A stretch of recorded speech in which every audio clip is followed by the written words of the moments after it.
ওড়িশার রাজধানী ভুবনেশ্বর শহরের সঙ্গে ইন্দিরা গান্ধীর বেশ কিছু স্মৃতি জড়িয়ে আছে, তবে বেশিরভাগ স্মৃতি আনন্দের নয়। এই শহরেই তার বাবা জওহরলাল নেহরু প্রথমবার গুরুতর অসুস্থ হয়ে পড়েছিলেন। তারপরেই 1964 সালের মে মাসে তিনি শেষ নিঃশ্বাস ত্যাগ করেন। 1967 সালের নির্বাচনী প্রচারে এই শহরেই ইন্দিরা গান্ধীর দিকে একটা পাথর ছোড়া হয়েছিল, যাতে তার নাক ফেটে যায়। সেই ভুবনেশ্বর শহরেই 1984 সালের 30 অক্টোবর জীবনের শেষ ভাষণটা দিয়েছিলেন ইন্দিরা গান্ধী। প্রতিটা ভাষণের মতোই ওই ভাষণও লিখে দিয়েছিলেন মিসেস গান্ধীর মিডিয়া উপদেষ্টা HY সারদা প্রসাদ। কিন্তু ভাষণ দিতে দিতে হঠাৎই লেখা বয়ান থেকে সরে গিয়ে নিজের মতো বলতে শুরু করেন ইন্দিরা। তার বলার ধরনও পাল্টে গেছিল সেদিন। তিনি বলেছিলেন, আমি আজ এখানে রয়েছি, কাল নাও থাকতে পারি। এটা নিয়ে ভাবি না যে আমি থাকলাম কিনা। অনেকদিন বেঁচেছি আর আমার গর্ব আছে যে আমি পুরো জীবনটাই দেশের মানুষের সেবায় কাজে লাগাতে পেরেছি বলে। আর শেষ নিঃশ্বাসটা নেওয়া পর্যন্ত তিনি সেটাই করে যাবেন। তিনি আরো বলেন, যেদিন মরে যাবেন আমার রক্তের প্রতিটা ফোঁটা ভারতকে আরো মজবুত করার কাজে লাগবে। কখনো কখনো বোধ হয় শব্দের মাধ্যমেই নিয়তি ভবিষ্যতের একটা ইশারা দিয়ে দেয়।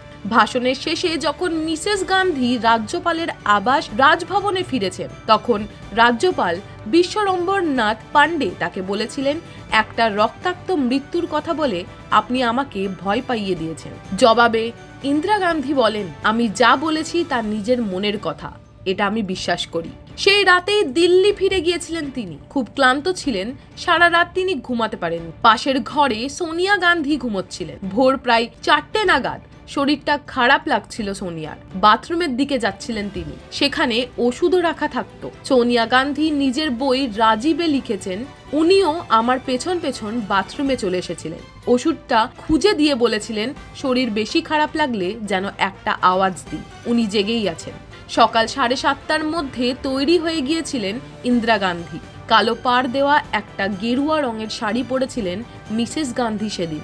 দিনের প্রথম অ্যাপয়েন্টমেন্টটাই ছিল পিটার উস্তিনভের সঙ্গে। তিনি ইন্দিরা গান্ধীর উপরে একটা তথ্যচিত্র বানাতে চেয়েছিলেন সেই সময়। আগের দিন ওড়িশা সফরের সময়েও তিনি শুটিং করেছিলেন। দুপুরে মিসেস গান্ধীর সঙ্গে দেখা করার কথা ছিল ব্রিটেনের প্রাক্তন প্রধানমন্ত্রী জেমস ক্যালিগান আর মিজোরামের এক নেতার সঙ্গে। সন্ধেবেলায় ব্রিটেনের রাজকুমারী অ্যানের সম্মানে একটা ডিনার দেওয়ার কথা ছিল মিসেস গান্ধীর। তৈরি হয়েই ব্রেকফাস্ট টেবিলে এসেছিলেন তিনি। 2 পাউরুটি টোস্ট, কিছুটা সিরিয়াল, মুসাম্বির জুস আর ডিম ছিল সেদিনের ব্রেকফাস্টে। জল খাবারের পরেই মেকআপ ম্যান তার মুখে সামান্য পাউডার আর ব্লাশার লাগিয়ে দিয়েছিলেন। তখনই হাজির হন তার ব্যক্তিগত চিকিৎসক ডাক্তার KP মাথুর। রোজ ওই সময়েই মিসেস গান্ধীকে পরীক্ষা করতে যেতেন তিনি। ভেতরে ডেকে নিয়েছিলেন ডাক্তার মাথুরকে। হাসতে হাসতে বলেছিলেন, আমেরিকার রাষ্ট্রপতি রোনাল্ড রেগান কিরকম অতিরিক্ত মেকআপ করেন। যখন 80 বছর বয়সেও তার মাথার বেশিরভাগ চুল কালোই রয়েছে। ঘড়িতে তখন 9:10। ইন্দিরা গান্ধী বাইরে বের হলেন। বেশ রোদ ঝলমলে দিনটা, তবুও রোদ থেকে প্রধানমন্ত্রীকে আড়াল করতে সেপাই নারায়ণ সিংহ একটা কালো ছাতা দিয়ে পাশে পাশে হাঁটছিলেন। কয়েক পা পেছনেই ছিলেন ব্যক্তিগত সচিব আর কেওয়া ধাওয়ান, আর তার পেছনে ছিলেন ব্যক্তিগত পরিচারক নাথুরাম। সকলের পেছনে আসছিলেন ব্যক্তিগত নিরাপত্তা officer sub inspector Rameshwar Dayal. ঠিক সেই সময়ে সামনে দিয়ে এক কর্মচারী হাতে একটা চায়ের সেট নিয়ে পেরিয়ে দিয়েছিলেন। ওই চায়ের সেটে তথ্যচিত্র নির্মাতা পিটার উস্তিনভকে চা দেওয়া হয়েছিল। ওই কর্মচারীকে ডেকে ইন্দিরা বলেছিলেন, মিস্টার উস্তিনভের জন্য যেন অন্য আরেকটা চায়ের সেট বার করা হয়। বাসভবনের লাগোয়া দপ্তর ছিল আকবর রোডে। 2টি ভবনের মধ্যে যাতায়াতের একটা রাস্তা ছিল। সেই গেটের সামনে পৌঁছে ইন্দিরা গান্ধী তার সচিব RK ধাওয়ানের সঙ্গে কথা বলেছিলেন। মিস্টার ধাওয়ান তাকে বলেছিলেন যে ইন্দিরার নির্দেশ মতো ইয়েমেন সফররত রাষ্ট্রপতি গিওয়ানি জোয়েল সিংহকে জানিয়ে দেওয়া হয়েছে যাতে তিনি সন্ধে 7টার মধ্যেই দিল্লি চলে আসেন। পালাম বিমানবন্দরের রাষ্ট্রপতিকে রিসিভ করে সময় মতো যাতে রাজকুমারী অ্যানের ভোজসভায় পৌঁছতে পারেন ইন্দিরা, সেই জন্যই ওই নির্দেশ দেওয়া হয়েছিল।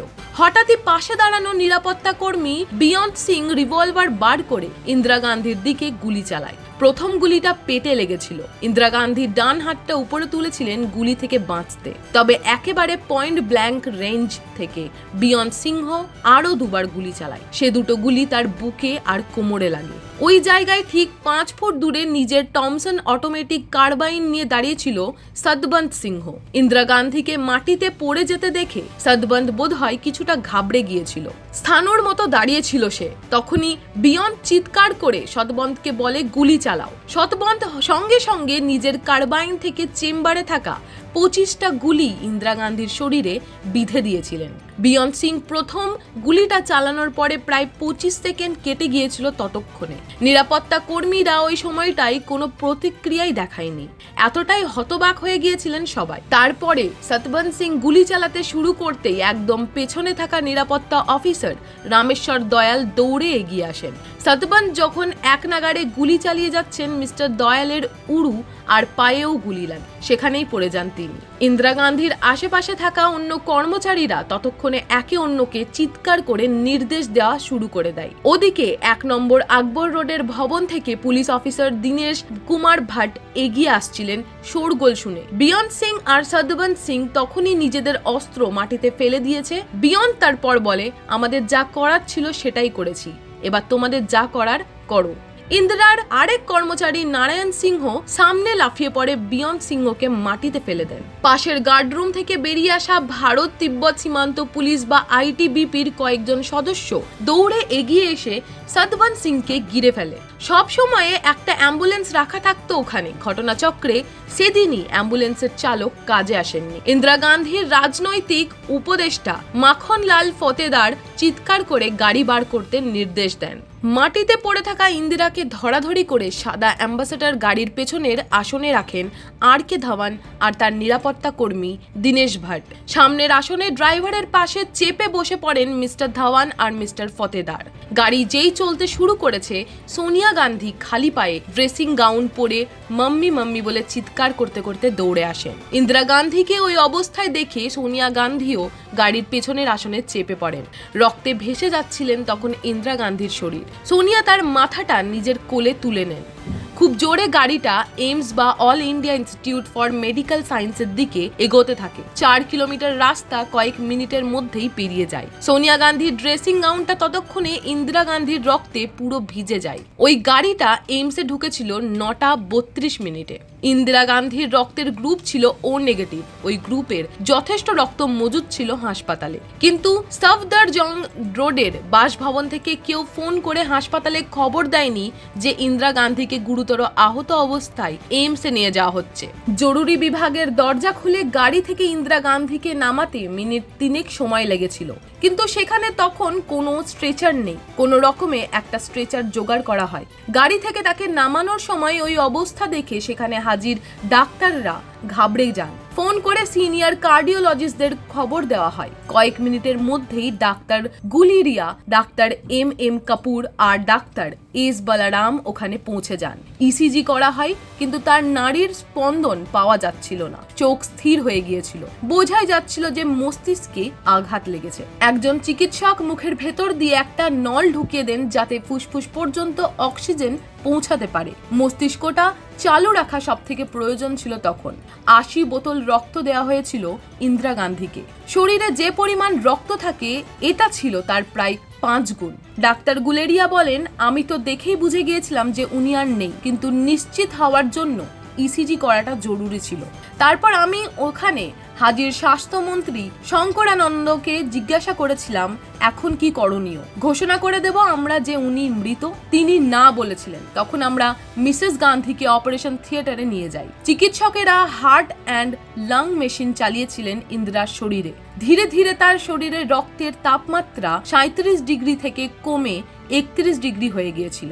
তিনি যে আর নেই সেটা সকলেই বুঝতে পারছিলেন, কিন্তু তবুও এইমসের 8 তলার অপারেশন থিয়েটারে নিয়ে যাওয়া হয়েছিল তাকে। চিকিৎসকেরা দেখেছিলেন যে যকৃতের ডান দিকের অংশটা গুলিতে ছিন্ন ভিন্ন হয়ে গেছে। বৃহদান্ত্রের বাইরের অংশটা ফুটো হয়ে গেছে, ক্ষতি হয়েছে ক্ষুদ্রান্ত্রেও। ফুসফুসের একদিকে গুলি লেগেছিল আর পাঁজরের হাড় ভেঙে গিয়েছিল গুলির আঘাতে। তবে হৃৎপিণ্ডতে কোনো ক্ষতি হয়নি। দেহরক্ষীদের গুলিতে ছিন্নভিন্ন হওয়ার প্রায় 4 ঘন্টা পর দুপুর 2:23 ইন্দিরা গান্ধীকে মৃত ঘোষণা করা হয়। কিন্তু সরকারি প্রচার মাধ্যমে সেই ঘোষণা করা হয়েছিল সন্ধ্যা 6টার সময়। ইন্দিরা গান্ধীর জীবনীকার ইন্দর মালহোত্রা বলেছিলেন, গোয়েন্দা এজেন্সিগুলো আগেই আশঙ্কা প্রকাশ করেছিল যে মিসেস গান্ধীর উপর এরকম একটা হামলা হতে পারে। তারা সুপারিশ পাঠিয়েছিল আগেই যে প্রধানমন্ত্রীর আবাস থেকে সমস্ত শিখ নিরাপত্তা কর্মীদের যেন সরিয়ে নেওয়া হয়। কিন্তু সেই ফাইল যখন ইন্দিরা গান্ধীর টেবিলে পৌঁছায় তখন ভীষণ রেগে গিয়েছিলেন তিনি। নোট লিখেছিলেন যে আর্নট উই সেকুলার, অর্থাৎ আমরা না ধর্মনিরপেক্ষ দেশ। এরপরে ঠিক করা হয়েছিল যে একসঙ্গে 2 জন শিখ নিরাপত্তা কর্মীকে প্রধানমন্ত্রীর কাছাকাছি ডিউটি দেওয়া হবে না। 31 অক্টোবর সতবন্ত সিং বলেছিল যে তার পেট খারাপ, তাই তাকে শৌচালয়ের কাছাকাছি যেন ডিউটি দেওয়া হয়। এইভাবেই বিয়ন্ত আর সতবন্ত সিংকে একই জায়গায় ডিউটি দেওয়া হয়েছিল, যার পরিণতিতে স্বর্ণ মন্দিরে সেনা অপারেশন, যা অপারেশন ব্লু স্টার নামে পরিচিত, তার বদলা নিয়েছিল তারা প্রধানমন্ত্রীকে গুলিতে ঝাঁঝরা করে দিয়ে।